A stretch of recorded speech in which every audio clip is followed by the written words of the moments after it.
Hello friends, my name is Amit Raj और स्वागत है आपका आप ही के चैनल द नॉलेज कंज्यूमर्स पे। तो आइए देखते हैं जो आज हम लोग लेक्चर है उसमें हम लोग क्या क्या चीजें पढ़नी है। तो आप लोग याद होगा जो हम लोग इससे पिछला लेक्चर था उसमें हम लोग जान चुके थे कि रॉलेट एक्ट क्या होता है। ठीक है ना, हम लोग ये जान चुके थे कि रॉलेट एक्ट कब लाया गया था और रॉलेट एक्ट को लाने का पीछे का कारण क्या था, हम लोग समझ चुके थे। तो आज हम लोग क्या पढ़ने वाले देखते हैं। आज का टॉपिक बहुत इंपॉर्टेंट टॉपिक है, तो आप लोग अच्छे समझिएगा। ठीक है ना, देखिए कल को जालियांवाला बाग मैसेकर और खिलाफत मूवमेंट। आज हम लोग क्या पढ़ने वाले हैं, जालियांवाला बाग मैसेकर पढ़ने वाले हैं, जालियांवाला बाग कांड पढ़ने वाले हैं और खिलाफत मूवमेंट पढ़ने वाले हैं। दो टॉपिक पढ़ने वाले हैं, जालियांवाला बाग मैसेकर और खिलाफत मूवमेंट। तो आइए समझते हैं कि सॉरी जालियांवाला बाग मैसेकर कब हुआ था। ठीक है ना, 13 अप्रैल 1919 को। ठीक है ना, तो जालियांवाला बाग मैसेकर था वो कब हुआ था, 13 अप्रैल 1919 को। ठीक है ना, देखिए और ये जो जालियांवाला बाग पार्क है वो कहां पर स्थित है, तो अमृतसर में। जो हम लोग का भारत देश में एक जगह है अमृतसर, वहां पर जालियांवाला बाग मैसेकर हुआ था और वहीं पर ये पार्क है। ठीक है ना, जो अमृतसर जगह जो हम लोग का भारत देश में एक जगह है अमृतसर, वहीं पर क्या है कि जालियांवाला बाग पार्क है। इतना हम लोग समझ गए। देखिए तो जो जालियांवाला बाग कांड था तो वो कब हुआ था, 13 अप्रैल 1919 को। ठीक है ना, जो जालियांवाला बाग कांड था वो कब हुआ था, 13 अप्रैल 1919 को। और ये कहां पर स्थित है, अमृतसर में। जो जालियांवाला बाग पार्क है वो कहां पर स्थित है, अमृतसर में। तो आइए समझते हैं कि इस टॉपिक में क्या है। ठीक है ना, देखिए तो जो ये पार्क था वहां पर क्या था कि बैसाखी का मेला लगा हुआ था। ठीक है ना, जो जालियांवाला बाग पार्क था वहां पर क्या था कि वहां पर बैसाखी का मेला लगा हुआ था और बहुत सारे लोग यहाँ पर वहां पर मेला देखने के लिए आए थे। और कुछ लोग ऐसे थे उनको ये पता भी नहीं था कि यहाँ पर मार्शल लॉ लगा हुआ। मार्शल लॉ का मतलब क्या होता है कि अगर कोई भी इंसान बाहर दिख जाता है तो उसको गोली मार दी जाएगी। उस समय ये आदेश दिया गया था ब्रिटिश सरकार के द्वारा कि अगर कोई भी आदमी बाहर दिख जाता है उसको गोली मार दी जाएगी। ठीक है ना, तो क्या हुआ कि जो ये पार्क था वहां पर क्या था कि बैसाखी का मेला लगा था और बहुत सारे लोग अलग अलग जगहों से यहाँ पर मेला देखने के लिए आए थे। और कुछ लोग को ये भी पता नहीं था कि यहाँ पर मार्शल लॉ लगा हुआ है। और कुछ लोग ऐसे थे जो कि मीटिंग करने के लिए आए हुए थे। कुछ लोग ऐसे थे जो कि ब्रिटिश सरकार के खिलाफ आवाज उठाने के लिए आए थे और कुछ लोग मीटिंग करने के लिए आए थे इसी बहाने। ठीक है ना, इतना हम समझिए। तो ये कब की बात है, 13 अप्रैल 1919 की बात है। तो क्या हुआ कि इस दिन क्या हुआ, 13 अप्रैल 1919 में क्या हुआ कि जालियांवाला बाग पार्क में क्या हुआ कि ठीक है ना मेला लगा था और बहुत सारे लोग यहाँ पर मेला देखने के लिए आए थे और लोगों को ये पता नहीं था कि यहाँ पर मार्शल लॉ लगा हुआ है। तो जनरल डायर यहाँ पर आता है, इस पार्क में जनरल डायर आता है और सारे गेट जो बाहर जाने के रास्ते थे उसको बंद कर देता है और लोगों पर अंधाधुंध फायरिंग कर देता है और बहुत सारे लोग मारे जाते हैं। बहुत सारे बच्चे, बहुत सारे बूढ़े, बहुत सारे जवान लोग मारे जाते हैं। इतना लोग समझ गए, इतना समझ गए ना। जब जनरल डायर आया तो उसने क्या कर दिया कि सारे गेट को, सारे जो बाहर जाने के रास्ते थे उसको बंद कर दिया और लोगों पर अंधाधुंध फायरिंग करवा दिया और बहुत सारे लोग मारे गए। उनको एक भी वार्निंग नहीं दी गई, ना कुछ कहा गया ना कुछ बोला गया, उनपे सीधे गोली चलाना स्टार्ट कर दिया गया और बहुत सारे लोग मारे गए। बहुत सारे बच्चे, बूढ़े और जवान लोग मारे गए। एक तरह की बहुत दर्दनाक कांड था। और देखिए अभी मैं आपको बता रहा हूँ, मुझे भी एक तरह से दिल दहका देने वाला कांड था। ये एक तरह का बहुत ही दर्दनाक कांड था। ठीक है ना, इतना समझ गए, इतना हम समझ गया ना कि जालियांवाला बाग पार्क कहाँ पर है। मैंने आपको बता दिया कि जो जालियांवाला बाग पार्क था वो कहाँ पर है, अमृतसर में। वो अभी भी पार्क है, वो जगह अभी भी है। ठीक है ना, तो जालियांवाला बाग पार्क है वो कहाँ पर है, अमृतसर में है। और जो जालियांवाला बाग कांड था वो कब हुआ था, 13 अप्रैल 1919 को। 13 अप्रैल 1919 को ये कांड हुआ था। ठीक है ना, और इस कांड के इस घटना के पीछे किसका हाथ था, तो जनरल डायर का। ठीक है ना, इतना हम समझ गए। तो मैंने आपको बता दिया ना कि क्या हुआ था कि इस पार्क में मेला लगा था। ठीक है ना, इस पार्क में मेला लगा था और बहुत सारे लोग बाहर से, बहुत सारे बाहर की जगहों से क्या हुआ था कि इस जगह पर जालियांवाला बाग पार्क में यहाँ पर मेला देखने के लिए आए थे। और कुछ लोग ऐसे भी थे कि उनको पता ही नहीं था कि यहाँ पर मार्शल लॉ लगा हुआ है। मार्शल लॉ का मतलब क्या होता है कि कोई भी इंसान अगर बाहर दिख जाता है तो उसको गोली मार दी जाएगी। ये ऑर्डर दे दिया गया था कि अगर कोई भी इंसान बाहर दिख जाता है अपने घरों से तो उसको गोली मार दी जाएगी। इतना हम लोग समझ गए। तो ये था, देखिए तो इतना मैं समझ गया ना। देखिए उसके बाद क्या हुआ, जब हमारे भारत देश के लोगों को पता चला कि इतना दर्दनाक कांड हो गया है तो क्या हुआ कि जो हमारे भारत देश के लोग थे वो बहुत ही आक्रोशित हो गए, बहुत ही गुस्सा हो गए और उन्होंने क्या कर दिया कि जो ब्रिटिश सरकार थी उसके खिलाफ आवाज उठाना शुरू कर दिया और बहुत ज्यादा दंगा फसाद हो गया। जब ब्रिटिश सरकार को पता चला कि बहुत सारा दंगा फसाद हो गया है और ये कांड हो गया है तो उसने क्या कर दिया कि जो हमारे भारत देश के सत्याग्रही लोग थे, जो कि सत्याग्रह को मानते थे, उनको क्या कर दिया, उनको जबरदस्ती उनसे नाक रगड़वाई गई और उनको ये कहा गया कि तुम लोग जब किसी भी साहब को देखोगे उसको सलाम करोगे और रेंग कर चलोगे। समझ लीजिए, satyagrahi force to rub their nose. उनको ये कहा कि जो सत्याग्रही भाई लोग थे उनको ये कहा गया कि तुम लोग अपनी नाक रगड़ोगे और रेंग कर चलोगे और जो साहब लोग आएंगे उनको सलाम करोगे। ठीक है ना, पहले तो इतना बड़ा कांड हो गया और पहले तो इतना बड़ा दर्दनाक कांड हो गया, तो जब लोग गुस्सा हो गए और लोगों ने क्या कर दिया कि ब्रिटिश सरकार के खिलाफ आवाज उठाना शुरू कर दिया और उनके खिलाफ बहुत सारा आक्रोश अपना व्यक्त किया, तो क्या हुआ कि जो सत्याग्रही भाई लोग थे उनको जबरदस्ती बंद कर दिया गया जेलों में और ये कहा गया कि satyagrahi force to rub their nose, satyagrahi भाई लोग ये कहा गया कि तुम लोग अपनी नाक रगड़ोगे, उनसे जबरदस्ती नाक रगड़वाई गई और ये कहा गया कि तुम लोग किसी भी साहब को देखोगे सलाम करोगे और रेंग कर चलोगे। समझ लीजिए बहुत ही दर्दनाक कांड था ये, इतना समझ गए। उसके बाद डायर देखिए इतना समझ गए। उसके बाद क्या हुआ कि पंजाब में एक जगह थी गुजरान वाला, वहां पर क्या हुआ कि बहुत सारे लोगों पर कोड़े बरसाए गए, बहुत सारे लोगों को मारा गया और वहां पर बमबारी कर दी गई। एक पंजाब में जगह थी उस समय, जो कि इस समय पाकिस्तान में है, एक पंजाब में जगह थी गुजरान वाला। गुजरान वाला में क्या हुआ कि बहुत सारे लोगों को कोड़े से मारा गया और उनको एक तरह से अपने घरों से भगा दिया गया और बहुत सारा बमबारी कर दिया गया। वहां पर एक जगह थी, ठीक है ना, गुजरान वाला पंजाब में एक जगह थी, ठीक है ना। तो वहां पर क्या एक तरह का विलेज था, ठीक है ना। तो वहां पर क्या हुआ कि बहुत से लोगों पर कोड़े बरसाए गए और उनको अपने घरों से निकाल दिया गया, ठीक है, इतना समझ गए आप लोग। उसके बाद जब बाद में पूछा गया जनरल डायर से कि आपने इतना बड़ा कांड क्यों किया, इतना बड़ा दर्दनाक कांड, इतना बड़ा घटना को अंजाम कैसे दे दिया, तो उसने ये कहा कि डायर डिक्लेयर लेटर, जो जनरल डायर था उससे पूछा गया कि आपने इतने खतरनाक इतने दर्दनाक कांड को कैसे अंजाम दे दिया, तो उसने ये कहा कि प्रोड्यूस अ मॉरल इफेक्ट। उसने ये कहा कि मैं लोगों के बीच में डर को पैदा करना चाहता था, इसलिए मैंने क्या कर दिया कि जालियांवाला बाग मैसेकर कर दिया, ठीक है। Dyer declare later to produce a moral effect. जब जनरल डायर से पूछा गया कि आपने इस घटना को अंजाम क्यों दिया, इतना दर्दनाक कांड क्यों कर दिया, तो उसने ये कहा कि मैं लोगों के बीच में डर पैदा करना चाहता था, इसलिए मैंने ये कदम उठाया। इतना हम लोग समझ गए। और जब महात्मा गांधी को पता चला कि बहुत सारा दंगा फसाद हो गया और बहुत सारा मारकाट मच गई, तो क्या कर दिया गया कि महात्मा गांधी जो उसमें मूवमेंट चल रहा था, जो उसमें आंदोलन चल रहा था, उसको महात्मा गांधी ने वापस ले लिए। तो इतना हम समझ गए, तो इतना हम समझ गए ना, ठीक है। आइए हम लोग समझते हैं कि खिलाफत मूवमेंट क्या था, ठीक है।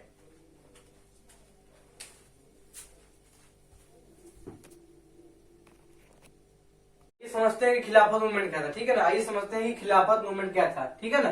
Khilafat movement, Rowlatt Satyagraha limited to cities and town.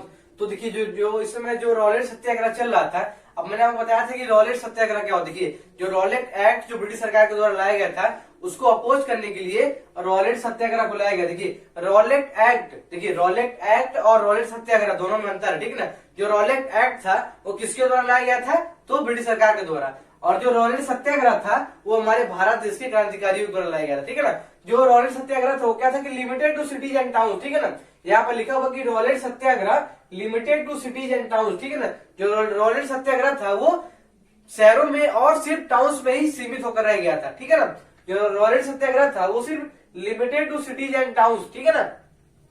जो रॉलेट सत्याग्रह था limited to cities and town, जो रॉलेट सत्याग्रह था वो सिर्फ शहरों में और छोटे मोटे कस्बों में ही सीमित होकर रह गया था। वो बहुत ही एक तरह का बड़ा मूवमेंट का रूप नहीं ले पाया था। तो क्या हुआ कि जो महात्मा गांधी थे उन्होंने ये सोचा कि अब हम लोग को एक बहुत ही बड़ा मूवमेंट लॉन्च करना पड़ेगा। तो उन्होंने अपने Gandhi ji felt need to launch a big level movement. देखिए Rowlatt Satyagraha limited to cities and town, देखिए क्या जो रॉलेट सत्याग्रह था वो रॉलेट एक्ट को अपोज करने के लिए लाया गया था, लेकिन क्या हुआ कि जो रॉलेट सत्याग्रह था वो सिर्फ शहरों में और छोटे मोटे कस्बों में ही सीमित होकर रह गया था। वो एक बहुत ही बड़ा मूवमेंट का रूप नहीं ले पाया था। तो क्या हुआ कि जो हमारे भारत देश के महात्मा गांधी थे उन्होंने क्या किया, उन्होंने सोचा कि हम एक बहुत ही बड़ा मूवमेंट लॉन्च करेंगे। तो यहाँ क्या Gandhi ji felt need to launch a big level movement. Gandhi ने ये सोचा कि हम एक बहुत ही बड़े स्तर पर मूवमेंट को लॉन्च करेंगे, बहुत ही बड़ा आंदोलन को लॉन्च करेंगे। तो उन्होंने क्या किया, उन्होंने ये सोचा कि हम जब तक हमारे भारत के हिंदू भाइयों को और मुस्लिम भाइयों को अगर हम लोग एक नहीं करेंगे तब तक ये बहुत ही बड़ा मूवमेंट को हम लोग लॉन्च नहीं कर पाएंगे। तो क्या हुआ कि लिखा हुआ Gandhi ji felt need to launch a big level movement.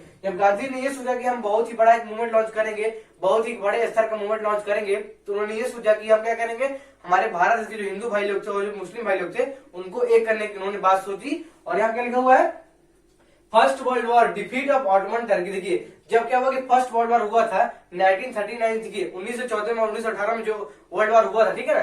जो 1914 में और 1918 में जो फर्स्ट वर्ल्ड वॉर हुआ था उसमें क्या हुआ कि जो ऑटोमन अपायर था, जो टर्की का जो तुर्क देश है, जो टर्की देश है, उसमें क्या था कि ऑटोमन अपायर था वो हार गया था, ठीक है ना। First world war defeat of Ottoman Turkey, जो टर्की का ऑटोमन अपायर था वो हार गया था। तो क्या हुआ कि कुछ अफवाह ऐसी फैल रही थी कि जो टर्की का ऑटोमन अपायर है उस पर हार्श ट्रीटी, एक बहुत ही कठोर संधि का प्रयोग किया जाएगा, ठीक है ना।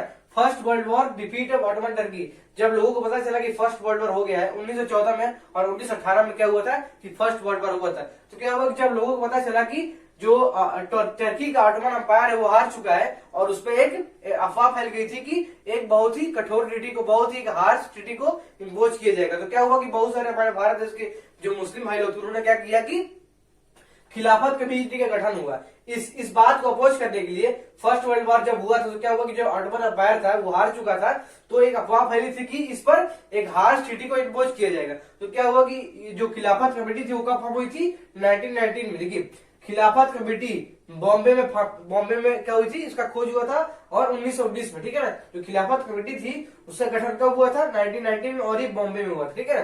तो खिलाफत कमेटी को क्यों लाया गया था? खिलाफत कमेटी को इसलिए लाया गया था क्योंकि एक अफवाह फैल गई थी कि जो टर्की का ऑटोमन अंपायर है उस पर एक हार्श ट्रीटी, एक बहुत ही कठोर ट्रीटी का इम्पोजिशन होगा। तो इसलिए क्या कर दिया गया कि खिलाफत कमेटी का फॉर्म कर दिया गया। और जो मोहम्मद अली और शौकत, जो दो भाई लोग थे, मोहम्मद अली और शौकत अली, वो इस खिलाफत कमेटी को, इस मूवमेंट को आगे ले जाना चाहते थे। तो उन्होंने क्या किया कि गांधी जी के साथ हाथ मिला लिया, ठीक है ना। गांधी जी के साथ हाथ मिला लिया। जो मोहम्मद अली और शौकत अली, जो दो भाई थे, मोहम्मद अली और शौकत अली, तो ये दो भाई थे, उन्होंने गांधी जी के साथ हाथ मिला लिया और उन्होंने क्या कर दिया कि बहुत ही बड़े मूवमेंट लॉन्च, बहुत बड़े मूवमेंट को लॉन्च करने के लिए उनके साथ चलने लगे, ठीक है।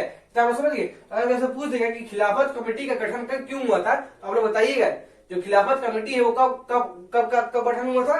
बॉम्बे 1919, ठीक है ना। बॉम्बे में ये इस कमेटी का गठन हुआ था। और ये कब की बात? 1919 में। जो खिलाफत कमेटी थी वो कब बनी थी? 1919 में। 1919 में खिलाफत कमेटी का गठन हुआ था और ये बॉम्बे में इसका गठन हुआ था, ठीक है। और खिलाफत कमेटी का गठन इसलिए हुआ था क्योंकि जो उस समय जब फर्स्ट वर्ल्ड वॉर हुआ था तो क्या हुआ कि जो ऑटोमन अंपायर था, जो तुर्क देश का, जो टर्की का ऑटोमन अंपायर था, उस पर एक अफवाह फैल गई थी कि एक हार्श ट्रीटी इम्पोज की जाएगी, ठीक है ना। तो क्या हुआ कि खिलाफत कमेटी का फॉर्मेशन हुआ और बहुत सारे मुस्लिम भाई लोग इस कमेटी से जुड़े। इतना समझ गए। जो मोहम्मद अली शौकत अली, जो दो भाई थे मोहम्मद अली शौकत अली, उन्होंने ये सोचा कि हम बिना सबको एक किए हम बड़े मूवमेंट को लॉन्च नहीं कर पाएंगे। तो उन्होंने ये सोचा कि हम गांधी जी के हाथ मिला लेते हैं और गांधी जी के साथ अपना कदम से कदम मिलाकर चलने लगे। इतना हम समझ गए। तो यहाँ क्या कलकत्ता सेशन, कांग्रेस, सितंबर 1920 की। फिर क्या हो गया? एक कलकत्ता सेशन हुआ। कब हुआ? कांग्रेस का कलकत्ता सेशन हुआ। कब हुआ था? 1920 सितंबर में। जो कलकत्ता का सेशन था, जो कांग्रेस का कलकत्ता सेशन था, वो कब हुआ था? सितंबर 1920 में। तब समझ गए ना। देखिए जो कांग्रेस का सेशन था वो कलकत्ता में हुआ था उस समय, ठीक है ना। और एक कब की बात है? सितंबर 1913 में। सितंबर 1920 में क्या हुआ कि कलकत्ता में कांग्रेस का एक सेशन हुआ और उसमें गांधी जी ने क्या किया कि हमारे भारत के बहुत सारे मुस्लिम भाई लोगों को और हिंदू भाई लोगों को अपने साथ मिला लिया और एक बहुत ही बड़ा मूवमेंट लॉन्च कर दिया। और उसका नाम क्या रखा गया? नॉन कोऑपरेशन खिलाफत मूवमेंट, ठीक है ना। नॉन कोऑपरेशन, यही देखिए इसी टॉपिक से क्या हुआ था कि नॉन कोऑपरेशन मूवमेंट का एक तरह से नॉन कोऑपरेशन मूवमेंट स्टार्ट हुआ था। नॉन कोऑपरेशन खिलाफत मूवमेंट को लॉन्च करने के लिए क्या कर दिया गया कि बहुत सारे हमारे भारत देश के लोगों को अपने साथ मिला लिया। किसने मिला लिया? गांधी जी ने, ठीक है ना। जो ये कांग्रेस सेशन हुआ था ना, जो कलकत्ता में कांग्रेस सेशन हुआ था, इसी में गांधी जी ने बहुत सारे मुस्लिम भाई लोगों को और मुस्लिम लोगों को और हिंदू भाई लोगों को अपने साथ मिला लिया और बहुत ही बड़ा मूवमेंट लॉन्च कर दिया गया। इतना समझ गए आप लोग? सॉरी, इतना समझ गए। तो देखिए इतना समझ गए ना। आइए मैं आपको फिर से रिवाइज करता हूं क्या होता है, ठीक है ना। देखिए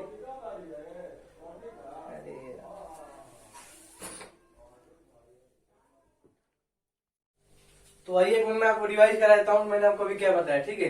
खिलाफत मूवमेंट देखिए Rowlatt Satyagraha limited to cities and town. देखिए जो रॉलेट सत्याग्रह था वो सिर्फ शहरों और कस्बों में ही सीमित होकर रह गया था। तो गांधी जी ने सोचा कि हम क्या करेंगे, बहुत ही बड़ा मूवमेंट लॉन्च करेंगे। देखिए लिखा Gandhi ji felt need to launch a big level movement. तो गांधी जी ने सोचा कि हम क्या करेंगे, एक बहुत ही बड़ा मूवमेंट लॉन्च करेंगे। उसके लिए क्या करना था कि देखिए जो हमारे भारत देश के हिंदू और मुस्लिम भाई लोग थे उनको बिना एक किए एक बहुत ही बड़े मूवमेंट को लॉन्च करना संभव था।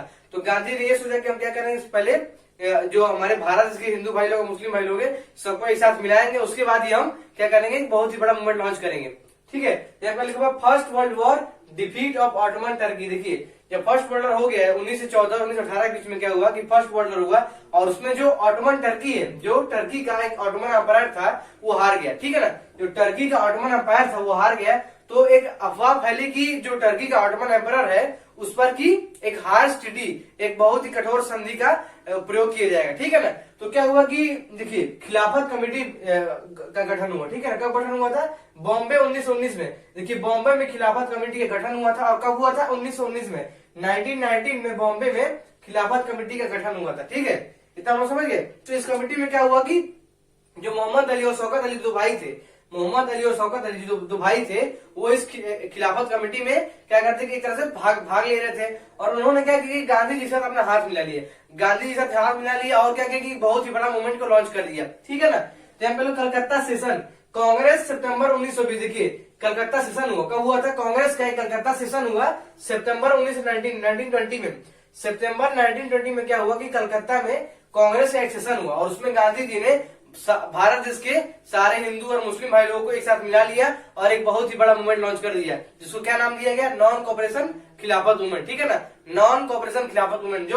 जो कलकत्ता में कांग्रेस सेशन हुआ था ना, कब हुआ था, सितंबर 1920। जो कलकत्ता में कांग्रेस का सेशन हुआ था, कब हुआ था, सितंबर 1920 में। और इसी सेशन में गांधी जी ने सारे मुस्लिम भाई लोगों को और हिंदू भाई लोगों को एक साथ मिला लिया और एक बहुत ही बड़ा मूवमेंट लॉन्च कर दिया, जिसका क्या नाम दिया गया, नॉन कोऑपरेशन खिलाफत मूवमेंट। देखिए तो आप लोग इतना समझ गए ना। तो ऐसा आप लोग को वीडियो पसंद आया होगा, आप इसको अच्छे से रिवाइज करिए, बुक से रिवाइज करिए। अगर आपको कोई डाउट हो तो आप लोग कमेंट सेक्शन में पूछ सकते हैं। ठीक है, तो मैंने आपको जालियांवाला बाग मैसेकर और खिलाफत मूवमेंट बता दिया है। अगर आपको कोई भी डाउट हो तो आप लोग कमेंट सेक्शन में पूछ सकते हैं। ठीक है ना, तो आप इसको अच्छे से बुक से रिवाइज करिए और वीडियो को बार बार देखिए। अगर एक बार आपको नहीं समझ आता है आप लोग बार बार देखिए। ठीक है, तो इतना हम समझ गए।